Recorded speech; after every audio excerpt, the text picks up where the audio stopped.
ฮะปานนั่นเลยป่ะพอยานคือกันโอ้เจ้าย่านว่า ย่านจะได้ย่านไอ้เกิงได้ซองบ่ย่านไอ้เกิงจับปลาสองมือบ่โอ้ ไปสองไปสามโหดแท้ โอ้ฮักก็เคยได้ยินเลยบ่จอย งูป้า แล้วบอกตอนใดแล้วบอกตอนใด คืองาม แล้วบอกตอนใด อ้าวมือเสานี้ เราเห็นในโทรศัพท์บ่ โทรมามือเสานี้ โอ้กองแพงโทรมาเช้านี้ เมื่อคืนอีกเสร็จมา เออ เสร็จมา น่ามีใจให้กันแล้ว เราบ่มีผัวว่าจ้ะ บอกไม่มีครู เอ้าปะกันตอนใด โอ้ยครูพี่บาฮะ เออ ปากเลยเบื่อคำเฉลียด โอ้ยิงปืนปุงปังปุงปัง ชายหันลูก คนไทยหรือคนลาวผัวเพิ่น คนล่าง อืม อืม อยู่วันได้เงินได้ขายเลยลูกอะไร ขายลูกเจ้าของกิน ลูกเป็นสาวเป็นคนบ้าน อันแล้วขายลูกก็มี อืม ชายหันลูกเพลงที่ใจหัน ป้าตัว ก่อนลงมาสมานับ ขายให้เจ้าเลยอ่ะ ขายอยู่วันตะเลว เออ เนียนมาไปอยู่วันตะเลว ลูกอยากไปหาพ่อให้ไปตัว ป้าดูอะไรแกเดี๋ยว ยังบนมียัง คุณแพงเพะดิคุณเตาคุณไรดาวรุ่งมาเมื่อติเจก่อน อย่าเว้าแบบนั้นนะบ่ได้เข้าใจ ผัวของกองแพงว่าถ้าบ่ขายลูกแล้วสิเอาแนวมาปาดคอเราอ่ะ อาจุ่มปักไว้ เอาผัวเอาลูกไปให้ผัวแหละสร้างเป็นเนาะไอ้เกิงนี่สิเอาสองเอาสาม เกิดเสียเมียสอง อืม รถสามมีสามแล้วสาม เนาะ เป็นไปได้เฮ็ดแนวใดเดี๋ยวนี้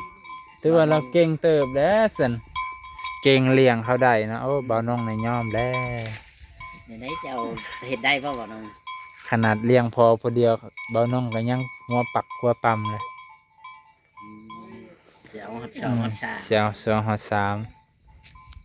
เกิดเฮ็ดเกิด อะไรคือเจ็บคอ ว่าเอาไหนสมมุติว่าเราเอามาได้ฉันจะเห็นไหน คอยให้ ให้เรื่องใดให้ไผเนี่ยนะให้ผู้วะอ้าวเจ้าก็เอาเอ้ยมาอยู่น้ำกับแม่นเลยสาม โอ้ยมันสิกบบ่มันกบแล้วจ้า เอาแล้วจะกบบ่กบเลย ขนาดเลี้ยง ขนาดเลี้ยงข่อยยังสิบ่กุ้มยังสิบ่ เราเลยให้เอาแล้วว่ามันให้ ให้บ่น่ะอะไร ให้เรื่องไหนน้องลอยนะ ขนาดเลี้ยงลูกวง เออขนาด เอาแล้วให้ในบ้านนี่ ขนาดเลี้ยงบุญเพ่งบุญอันนั้นยังบ่กุ้มแล้วเนาะ แม่เจ้าให้อย่างบนเพลงสบายดีปะลุงได้ไหม มาหิเม็ดไปเลยสักก่อน เบิดแล้วเบิดนะ น้องลอยเห็ดไปแล้วตัวเสียงทั้งเด็กทั้งน้องบ้านนี่ เราเว้าหยอกแล้วเราเว้าอีหลี อืม ข่อยเว้าหยอกบ่เว้าอีหลีพัดกองแพงได้ยินพัด เรื่องเก่าจะตายเลยเรื่องกู ว่าเว้าหยอกกองแพงได้ยินอีหลีก็ตายแล้วได้เจ้า อืม ไปตูแต่ละ เก่าแห่งตะวันกระยาเกี่ยงเก่าไปเลย เราแฮงบ่มีผัวเราอยากให้เจ้าหาผัวให้เออ อืม โอ้โห เจ้าก็เลย ผู้บ่าวอยู่บ้านขอจริงแล้ว เจ้าก็เลยบอกว่าไว้เครื่องนี้แล้วสิ ผมไม่ได้บอก เอา ให้มันเช็ดไม้ก่อนเลย ถ้าคนจักสิว่าจะนั่นจะสนะจะน่ะสิว่าเราบ่ดี อืม แต่อันนั้นมันบ่อึดดอกผู้บอกผู้บ่าว อืม แต่เฮาตุนเตียงเอากันจักปีเลยจนได้ลูกได้นี่แล้วสิปะกัน ก็สิเป็นย้อนภายใดภายหนึ่งอะไรเนาะ อืม ก็สิโจมตีเราเดี๋ยวก็บ่ได้ มันด่าข้าให้ลูกบางทีก็เสียดายร้อนแต่ผู้หญิงร้อนแต่งาน ลูกแล้วหันขายทิมเบิดเลย ชายที่หมดผู้ชายมออ่าวผู้ชาย ผู้ชายน่ะบ่ขายเอ้าผู้หญิงมี ชายหมดผู้ชายทำคนมออ่าว สิขายเบิดแต่ว่าคนบ่เอาผู้ชายหั่นเนาะ แม่ เออ คนบอกอยากได้ผู้ชายก็มีเลยอยากได้ที่ ขายกันเท่าใดลูก โอ้โห เออ พอได้ จักปีแล้วขายนี่10 ปีขึ้นหลังหรือตอนจะน้อย ใหญ่ชำมา บ้านตอนเราขายเนี่ยเจ้าจักปีตอนนั้น บ่เห็นซ้ำก่อนน้อย ตอนเจ้าน้อยๆพุ่นโอ้ ๆทำที่ 10 ปีขึ้นหลัง มันเพ่งค่ะชำนันเลย 10 ปีขึ้นหลัง10 กว่าปีขึ้นหลังนั่นแหละเพราะว่าตอนนี้เจ้าก็อายุหลายแล้ว เสือได้ฉันทางแม่บุกป้องเดี๋ยวก็ถ่ายเอาบ่ เฮ้ยจุ๊บ เป็นในไหนนะหูเราคือเราว่าเราจะเอาเราสิญาติบ่นุ่งนะวะ ฮะ ว้าวดอก ไอ้เกิงสิญาติบ่าวนง เออ บ่าวนงยังบ่ฮู้เลยว่าบ่าวนงสิญาติไผโอ้ย ญาติแม่บุกป้อง โอ้ ไผแม่บุกป้อง แม่บักปังสาวพร แม่นบ่ โอ้ อะไร เจ้าก็ชายเราเอาบ่ผัวเจ้าแล้ว เอา ฮะ ให้มาหาอยู่หากินนำกันบ่เลี้ยงผัวผู้เดียวนี่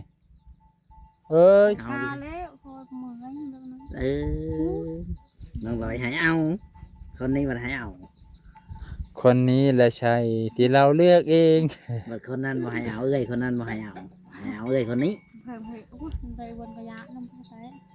ไปทำดีบนกระยะพอดีมันติดกระยะเยอะอันตุกติดก่อนมันเป็นเตือน แจ็คจะเว้าไปเว่าให้เขาเข้าใจนี้ เอาลูกพอดีเอา อืม ครัวบ่ได้เอาซอยกันอ่ะ มันบ่เกี่ยวว่าได้ เมื่ ผัว อยได้ขนาดเขายังเมื่อย มันบ่เกี่ยวว่าได้ผัวได้ทุกข์มันขึ้นกับคนบางคนเขาก็เอาซอยบางคนเขาก็บ่ได้เอาคือเจ้าเห็นนั่นแหละ ทุกตลอดไปให้เอาลูกแม่เมื่อติดปาดมันคอยจะเมื่อยที่กัน อืม ไม่อยากลิ้นไปชัดเลย เขาก็คิดว่าผู้หญิงคนบ้านเฮานะบ่แม่นแต่ว่าเขาคิดว่าผู้หญิงนี่มีหน้าที่เอาลูกเอาลูกเอาอันนี้ซื่อๆเฮ็ดเวียกเพื่อนซ่านบ้านช่องอ่ะนะผู้ชายเฮ็ดแต่งานหนัก หากานนี่ถูกโอ้โหไม่ผัวเลยถูก อ้าว ขอนี่นะพ่อจอ เจ้าก็เอาให้เราเอาอีกคนนึงเอามาเลี้ยงเขากัน คอยเอาผัว เอาผัวไปปลา ข ทุก นาดเป็นสาวด้วยกันถูกเฮ็ดกินหนึ่งข้าวไปเอาพืช ๆนึ่งเขาวเป่าไผ่เอาทุกข์นะ กระตักน้ำอีกไปบ่ ตีนจะหาไว้ดีๆนี่ก็ ถูกเด้อ นั่งสำนั่งข่อยก็ยังว่าเจ้าเท่ยังสิเหยียบมาต้นไม้เลยนั่งไว้นี่แหม ไปบ่ถูก เดี๋ยวตีเอาซะเลย เจ้าก็ชายเอาให้เราเอาอยู่พ่อเอาซอยกัน เอาแล้วมีควาย อืม มันบ่เอาแล้วคุยเรื่องนี้หรอก อุ้ยกินควาย เอาบ่ได้ดอกพิษผีพอดีแหละผีบิดคอเอาตาย แม่นบ่ ถ้าพอบ่สบายตอนนั้นพี่ได้คิดก่อน อ่า แล้ว คือเฮ้ยไป ไปเสี่ยงว่ะ ไปเสียงบนตอนนั้น อืม ลูกกินข้าวมันเห็ดนั้นลิลลี่คืออยากนอน เอา มันเห็ดมันลิลลี่ เฮ็ดแบบ หัดเขา มันเฮ็ดแบบเงียบๆเฮ็ดหยังกับบ่เหือบ่มีเหือมีแห้ง แม่จนไม่อยากเอาหัดลูกสองมันบ่สบายแล้วก็เรื่องนั้น อืม ไม่อยากเอาหัดลูกหายผัวเหอะไม่อยากนอนนอนกระดับกระดัง ไผอยากนอน คอยนี่แหละ นอนก็เมื่อยเลยเนาะนอนดุนอนดันเนาะนอนอยู่เบิดมื้อแห้งเพลียแห้งลอยแล้วเขาว่านอนดุเป็นเพลียเป็นลอยเป็นเพลียเลยนะ ดี อีหลีเด้ อยกกิน ตามที่เราสังเกตเบิ่งคันนอนดุนอนดุหลายเบิดมื้อนี่เมื่อยเพลียเขาให้ลุกย่างออกกำลังกายเฮ็ดนั่นเฮ็ดนี่ อืม อืมครับพี่น้องเอ้ย สิจบคลิปแล้ว สิจบแล้ว9 นาทีเลย เออ ถามไอ้เกิงก็บ่ บ่เอาน้ำ บ่ เด้ เว้านํเห็นบ่าวจอยมาไอ้เกิงบ่เว้านํพ่อแม่พี่น้อง เป็นนี่ไรคือผัวเจ้าไปว่าน้องข่อย เออ จักแล้วพอได้ เว้าให้ฟังดู อืม ปกติเราคือทักทายดีบัดนี้ไอ้เกิงบ่เว้านํบ่าวจอย ยังมาลงมาพอดีมันว่าลงมานั่น อ๋อ ว่าแต่กระเป๋านุ่งติ ไม่ ว่าแต่กับข่อยบ่ย้อนหยังว่าแต่กับข่อยเนี่ยมีแนวเด้ FC นี่แต่เข้าใจแล้ว FC นี่ เขาพูดเขาสิบอก FC นี่เข้าใจแล้วว่าเป็นหยัง เขาจะโลน เออ เขามีดินแล้วมีตอน บ่มีดิน เขา บ่ บ่ได้เฮ็ดนาปีนี้มันไม่มีดินดันดิน บอก น ข่ อ อย น จะรู้เรื่องไหนนะ มันมีแน่ บ่มีดินแล้วบ่พอเจะรูน โดย บ่มีข้าวก็บ่พอเจะรูน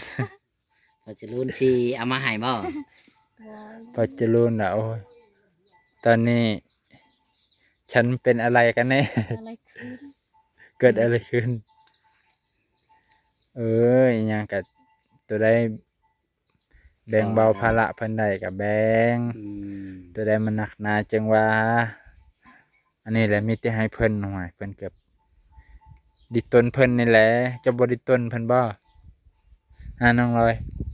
จะบ่ดิตนพอจะรู้นี่บ่ว่า ขึ้นได้ ดิตนก็เห็นว่ากันได้ อืม อย่าให้เบาน้องเว้าตรงๆหลาย อย่าบ่ลาย อืม ให้บ่นุ่งว่าตรงบ่ คันดิตนเพิ่นก็ตัวใดบ่เป็นตาขอน้ำเพิ่นก็บ่ขอ อืม ตัวใดมันเฮาหาบ่ได้อีหลีจังว่า บ่ทันเนาะ บ่ถ่วงบ่ทัน เดี๋ยวถ้าพอหาได้หา อืม จากนั้นก็หาไปก่อน จนน่ะ FC ว่าให้ข่อยอีกแล้วอ้าวเบานุ่งเว้าจังซี่เว้าตรงก็บ่บางคนเนี่ยก็ถึกใจอยู่คันเบานุ่งเว้าตรง อืม อย่าเผาลิ้นโทรศัพท์นั่นนี่เบานุ่งเว้าตรงได้เห็นบ่ นางลอย อดลิ้นบ่ได้แล้วเนาะเอ้ย เป็นนี่ไรนี่นะตัวสิได้เมียใหม่แหละ มันดาวโลดนี่เขาบ่เลยเป็นบ้าโอ้โห จะเอามาอยู่น้ำเจ้าเนี่ยว่า พอ จะปล่อยว่างเลยบ่ มาอยู่น้ำกันบ่ อยู่นำกันก็ได้ เอาเลยเอาแบบนั้น อยู่นำกันก็ได้อยู่พุ่นน่ะได้อยู่แล้วได้มื้อสองมื้อที่สี่ที่ห้าก็ได้ขากันแล้วแหละ อืม สำหรับ อยู่น้ำกันเนาะ อืม เจ้าสิบ่แต่งยุ่ยๆจ้ะติน้องลอยจะให้ผัวเอาเมียชอบ ให้มันเอาแม่ตก ฮะ เอาอย่างนะ แม่ก็ป้อง แมว โอ้จะอยากให้เราเอาแม่บ่กองโอ้ย แล้วน้องลอยคือเว่าอย่างสั้นแบบนี้ เรามาหาอันนั้นเจ้ากับยั่วให้เราอยู่แหละยามเรามาหาขี้หวกเราหวก โอ้ยยอกคือๆบ่ได้บ่ เออ คนหาวยอกว่า หยอกก็หยอกเจ้าอย่าไปหยอกกับอันสาวพรเด้อบ่แม่นแนวหยอกได้เห็นบ่ข่อยหยอกเราตอนนั้นเราจริงจังกับข่อยข่อยจน จั สิ งเจ้าให้เจ้าพรมาลัยเสร็จมาแกอีใช่นางลอย ไปบอกนางลอยเนี่ยเด้อคอมเพลงอยากได้เบอร์อยากได้เพจนางลอย อืม แล้วแม่นจริงจังรู้ได้คนเฮา จริงจังรถ อืมไปหยอกล้อกับสาวพรเราจริงจังอะลีเด้อ เราสิเอาผัวเจ้าดีเจ้าจะเห็นไหนเราเอาเลย มันเว่าไม่อยากได้หักผัวนะเดี๋ยวนี้คือสิอยู่ผู้เดียวกับลูกก็หยา แม่นบ่ ไม่อยากไล่เลยคือเขาเบียด อืมดีดีดี คอยบ่อยากเห็นทางหน้า เดี๋ยวให้หน้าไผ แม่เขาบ่อยากเห็นแน่บริเวณนี้ อืมสาวพรบ่อยากเห็นหน้าฮอดเบาน้องบ่อยากเห็นหน้าเบาบาง เดี๋ยวเห็นหน้า มันไปแล้วที่เฮือนคอยก็จะดึงมาทางคันได ดึงบันไดขึ้นเลยแบบบ่ให้มา เลือดใช่บ่น้องเลย มันว่าพอใดยังเบาลาวเด้อเฮือนเด้อเบาลง ตอนนั้นก็เว้าใส่เบาเล่าวแบบเผาเบาเล่าวจน หมดเลย เบิดบ้านนี้สิมา เผาเอาน้องก็บ่ว่า สิมาเผาข่อยเลยสิมาสำนึกผิดตอนนี้บ่ทันแล้วจ้า ตัวเอาเพียไปขนมเบียดนึงดี อืม เจ้าก็ให้เราเอาผัวเจ้าบัด มันเว้าโอ้ยกันบ่นมอยู่ประมันบกเขากันมาไกลเด้อ โอ้แล้วว่า บ่บางเด้อ แล้วว่าโอ้ยบ่แม่นเบาน้องเด้อไปเฮ็ดเฮือนให้บ่แม่นเบาบางเด้อไปเฮ็ดเฮือนให้บ่ได้สะอ่อน เฮ็ดหายเศร้าไหลพุ่นกดเบาจ้อ ไปเฮ็ดเฮาบ่ได้ดอก ไปว่าจอยก็ไปนำ ไปอยู่ โอ้ ว่าจะ ใช่ ก่อนค่อยสิคันว่าง่ายก่อนค่อยเชียร์นี่ค่อยได้เป็นผู้เปิดหัวเรื่องของสาวพรนี่ ก็อย่าเล่าเราเป็นคนจังซั่นข่อยบ่ได้ถือสาแล้วดอก อืม คันข่อยถือนะข่อยก็สิเป็นทุกข์ข่อยปล่อยว่างนั่นแหละข่อยเห็นเราข่อยเห็นชีวิตเรานั่นแหละข่อยก็เลยบ่ได้สนบ่ได้ใส่ใจบ่ได้แค่หยังรับมันได้ อยากซื้อโทรศัพท์ใหม่อีก อืมก็ซื้อแล้วคันมีเงินก็ ก็เงินซื้อโทรศัพท์ อืมค ของเจ้าเนี่ยยังว่าใครซื้อและรักษากับคนให้ก็ดีใจ อืม อันนั้นโอ้ยเบิ่งในลูกมันหยาดลิ้นสำกับ อีหยังติ สำกับอีหยัง ไพ่ลิ้นค่ะ ลูกสาวพ่อน่ะนะอืม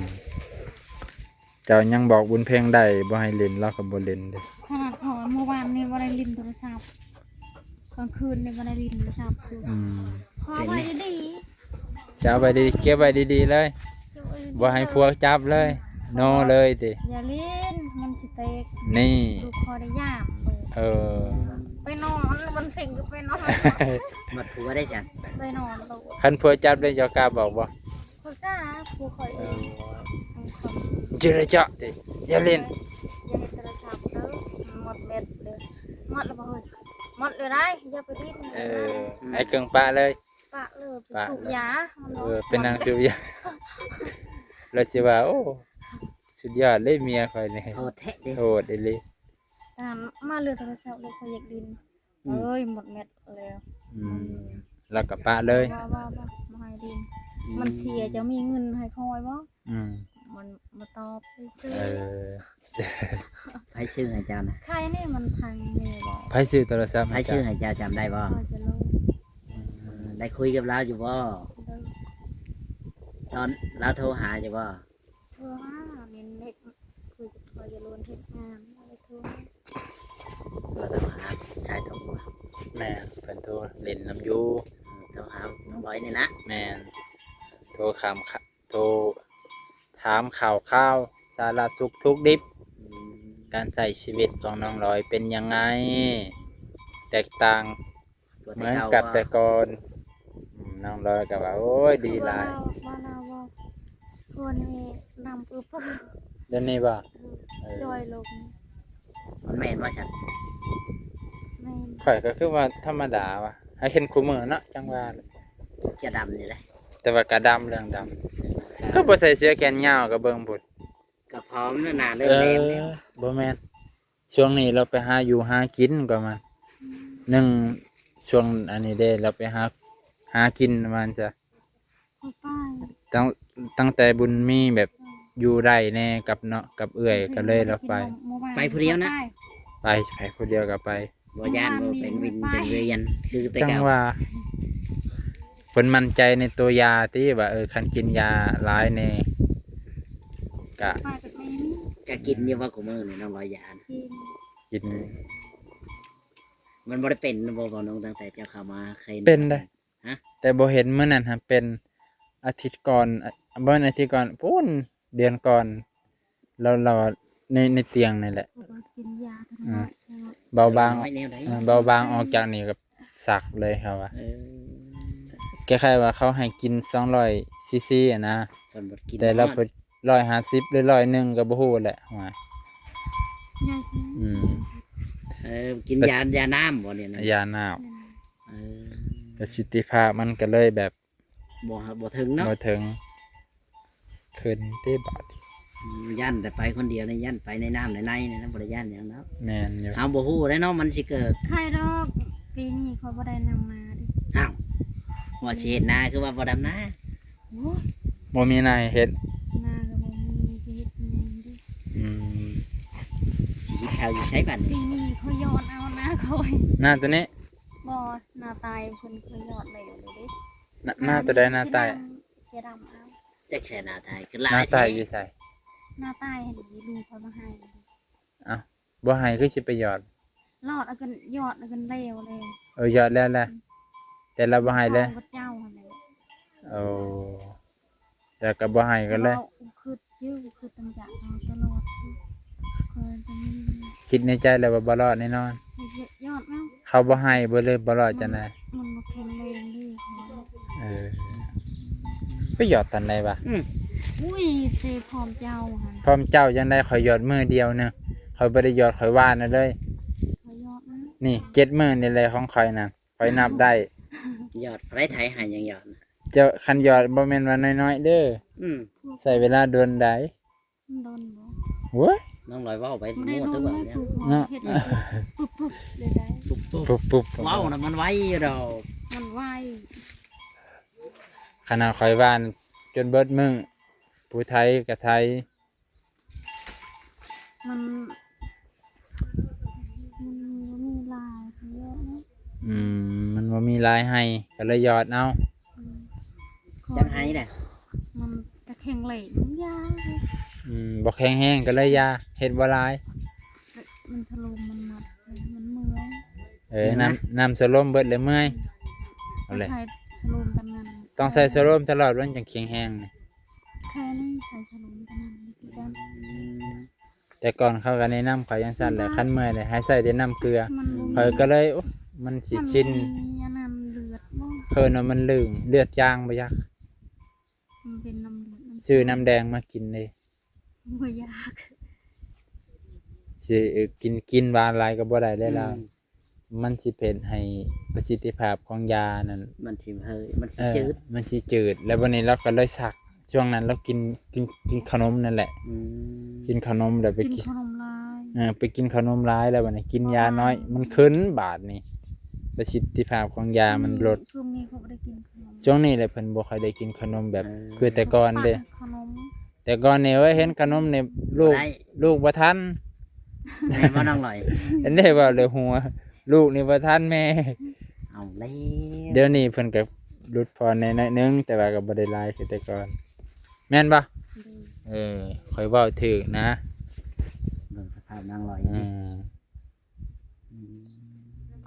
ม มันบ่รอดเลยช่วงนี้ ช่วงนี้บ่รอด ไปบ้านนึง หวานกับหวาน อืม มองนี่ได้สันสิหวานบ่เฮือนนี่เฮือนติดหน้านี่ ดำ หน้าติดเฮือนนี่ ใช้การน่ะดำน่ะ ยัง อ้าว มันบ่มีน้ เออชื่อการอำเภอนุชเด้ ำจักมันคือเขา เจ้าคือว่าหวานนี่น้ำพอนู่นมีขอหวานน้ำลาวก็ดำให้แล้ว จ้ะไปพี่น้องก็สิจบเพียงเท่านี้ก่อนบ่น้อง เออ ก็อยากถามเรื่องหนึงก่อนสิจบ ถา เนาะ มได้ไหม อันเมื่อลุงเจ้าบ่ให้ไปสากไฟฟ้าบ่ให้ไปสากไฟอยู่เฮือนเราจะไปสากอยู่ไส ใช่อยู่ใช้บัตรนี่ ใช่เฮือนน้อย เฮือนแม่เถียงน้อยๆพุ ๆ เออ เขาจะให้ฉากว่า ผู้ ฉัน ชายป้าไว้อยังแบบไปถาม รถไฟฟ้าก็ไปไว้อยู่พุ่น เออ ไปทำเร็วไปได้สาย เดินโอ้ลำบากเติบเลยบาทเห็นว่า เพราะว่ากูมีโทรศัพท์แล้วลำบาก มีโทรศัพท์ก็ให้ลำบากเนาะภาระขึ้นเพิ่มภาระขึ้นเนาะ ให้มานุ่งเชื่อฉัน เอามา บอกเลย แน่เสีย บ่ ดาย นุ่งมีบอลฉากได้ อืมเสียดายเพิ่นบ่กล้าให้มีก็ยากเนาะบัดบ่มีก็คือแอวมาอยู่บัดมีแล้วเห็นบ่มีบอนสากไฟฟ้ารถไฟฟ้าก็บ่มีบอนสาก บ่น้องเอ้ย อืม บางคนมีเงินไว้ใช้มีก็ได้มี โอ้ เงินพอนุช ฉากน้ำลาวนี่ก็ได้ตัว สร้างบ้านก็ต้อง ขอให้เงิน10,000กีบ ต้องเสีย10,000 พอได้ เสีย10,000 อืม โอ้10,000นี่ซื่อ ว่า พอเสียอยู่ได้ ฉากตัวเสื้อได้เลย เอาซาก ก็เถื่อ ซากตั้งรีซิว จะมาเล่นชิปเถื่อกันชิป เพราะว่ามันเสีย 6,000 แอมป์แบตเตอรี่ 6,000 แอมป์คันเล่นได้ร้อยก็เบิดไว้คันบ่เล่นก็โอ้ บ่ได้ลิ้นพอ หลายมื้ออยู่ดอก อันนี้โทรเอื้อยพอเมื่อวานเอื้อยพอเสร็จมา โทรแล้วมึงดูบัดนี้ มันเฮ็ดงานบ้าน อืมเฮ็ดอยู่ไทยบ่ได้ในงานบ้านน่ะ อยู่ไทย โอ้ยอยู่ไทยปานอึดผู้บ่าว อยู่ไทยไปอยากได้ผัวน้องลอย อ่ะ เฮ็ดเนี่ยไหน น้องผัวน้องร้อยนั่นแหละอยากเอาบ่แม่นเราอยากเอา ผัวจะว่าอยากเอาหรือว่าจะเราอยากเอาผัวจะ จะ เอา คอยยอกไปซื้อ ผัวเราหยอกซื่อๆคัน จะเอาฮอดป้าพุ่ง ก็ป้า คันใดก็เอาแบบนี้อะนะไอ้เกิงสไตล์เรา ไม่ได้ตา ได้ เอาฮอดป้า หยอกไปหยอกมาได้ก็เอา ยอมแล้ว ไผสิกาเนาะ บอก เจ้าเคยบ่ โอ้ยอด บ่กล้า เจ้าก้าวบอก คอยบ่กล้าเด้ คอย ข่อยก็บ่ทะลึ่งปานนั้นดอก อันนี้ยอมฮอดป้าว่าอยากได้ฮอดป้า มันก็ซ้ำกับสายเลือดเจ้าของนั่นแหละ โหดปานนั้นแท้ เนาะดีแล้วคันมีเมทัลมันสิบ่รอเมทัลดิ แม่นว่าน้องลอย จักเลี้ยว บ่ไหวได้ไปไหนไอ้เกิง เฮ็ดอันนี้บ่ไหวเนาะ อ่า เออเอาฮอดป้าบ่ย่านบ่ว่าเพิ่นไหมอย่างฉันจังซี่น่ะ อืม ฮะ บ่ย่านดอก เอาแล้ว น้องลอย เอาถึกมันก็เคยได้เฮ้ยบ่ถึกเนาะ แม่น โอ้ยข่อยเฮาบ่กล้าทะลึ่งอยู่แล้ว แม่น บ่กล้าสิคุย เขาไปสิกล้าคุย เฮาเอาน้อง ฮะ คนก็ยังอยากได้เพิ่นนี่มันก็ แม่ โพ นอยู่ ได้เลยอ๋อเอาทั้งเอ้ยทั้งน้อง คุ้มแล้วนะยิงนกติดยิงปืนนัดเดียวได้2ตัว คุ้มบ่นำไปแบบนี้ นะไปเพียงเท่านี้แล้วเฮาก็ได้ ขนาดลูกยัง ขอบคุณขอบใจขอบพระคุณ ยังรอ ที่รับชมชีวิตน้องร้อยแผ่พี่น้องขอบพระคุณหลายๆครับขอบคุณหลายๆแผ่พี่น้องปานลุงเบัดสุกุสุกุนเด้อ